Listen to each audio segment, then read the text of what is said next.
Bonjour à toutes et à tous, encore un tuto sur GIMP 2.10.24 et on va voir aujourd'hui l'outil de zoom. Alors l'outil de zoom, qui est matérialisé par cette loupe, nous permet de zoomer sur une image matricielle. Alors ici cette image, c'est une de mes photos, j'ai prise, j'ai mis ici. Vous pouvez la retrouver sur Pixabay, sur ma page Pixabay, vous trouverez ça facilement. Alors c'est une image qui fait 5472 pixels sur 3080 pixels. Alors cette image a été prise par temps nuageux, comme vous pouvez voir. Et lorsque je suis à 100%, voilà ce que ça donne. Ici, on voit sur la barre, ici, je suis à 100%. Et si je zoome davantage, on va commencer à voir une pixelisation de l'image. Ici, je suis avec un zoom optique, mais voilà, ça pixelise au bout d'un moment, puisque la formation, elle est comme ça. Alors cette image, je l'ai au format RAW, mais là, je l'ai mise directement au format JPEG. Et on peut voir cette image comme ceci. Alors l'outil zoom, si je sélectionne dessus, on va voir plusieurs choses. La première, c'est que je vais avoir zoom avant et zoom arrière. Alors, vous allez me dire, pour zoomer, il suffit d'appuyer sur CTRL et faire dérouler la molette vers l'avant ou faire dérouler la molette vers l'arrière. Alors, à quoi ça sert ça? Eh bien, c'est un dinosaure, en fait, cette histoire. C'était à l'époque où on n'avait pas de molette. Eh bien, je faisais zoom avant, je cliquais là-dessus. Voilà, je faisais des clics, tout simplement. Et si j'appuyais sur CTRL, j'en inversais le sens. Donc je clique, clic gauche, et j'inversais le sens. Voilà le truc. Donc ici, si je me mettais en zoom arrière, vous avez compris, ça allait dézoomer. Alors si je veux que la photo prenne l'ensemble de l'image, je vais me contenter de faire un CTRL, SHIFT, J. Voilà. Et alors cet affichage ici, vous l'avez là, au niveau des zooms. Là, on a le zoom, zoom arrière, zoom avant, zoom dans la fenêtre, vous voyez ici, CTRL SHIFT J, voilà, et ajuster à la fenêtre. C'est-à-dire que là, ça va prendre l'ensemble de la fenêtre sans tenir compte de la largeur. Alors comme vous voyez ici, si je suis en train de dessiner ou de retoucher à certains endroits, et je suis à 300% comme maintenant, pour naviguer, il va falloir que je clique et je sélectionne et je me déplace comme ceci en cliquant et déplaçant. Donc quand je clique, j'ai la souris qui forme une espèce de croix, enfin le pointeur de la souris plus exactement, et qui me donne ceci. Alors il y a une autre astuce qui est la fenêtre de navigation. Alors je clique ici et je vais ajouter un onglet et on va chercher navigation. Je sélectionne et je vais avoir cette belle fenêtre avec cette croix. Alors je clique dessus, je maintiens enfoncé et je vais venir la glisser en bas. Donc ici, je vais avoir une bordure bleue qui apparaît tout en bas qui me dit que je suis en dessous. Et ça me permet donc d'afficher la fenêtre de navigation juste en dessous de mes calques et du reste.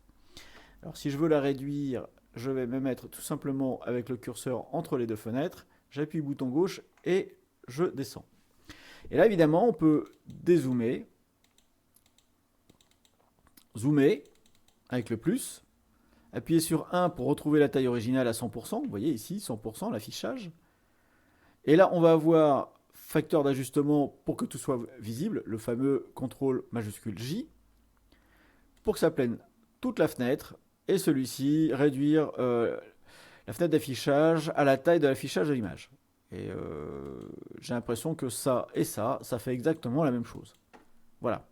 On peut bien sûr jouer sur le facteur d'agrandissement directement ici sur la jauge. Et comme vous voyez, si là je suis à 300%, donc je peux diminuer ici sans appuyer sur la touche CTRL. Et si je veux, par exemple, aller sur cette flèche, je clique ici directement en bas, et ça fait le mouvement, j'arrive sur cette flèche ici. C'est fait que là, j'ai un panorama de mon zoom, avec une fenêtre qui sera plus claire, qui va m'indiquer la zone affichée sur le canevas.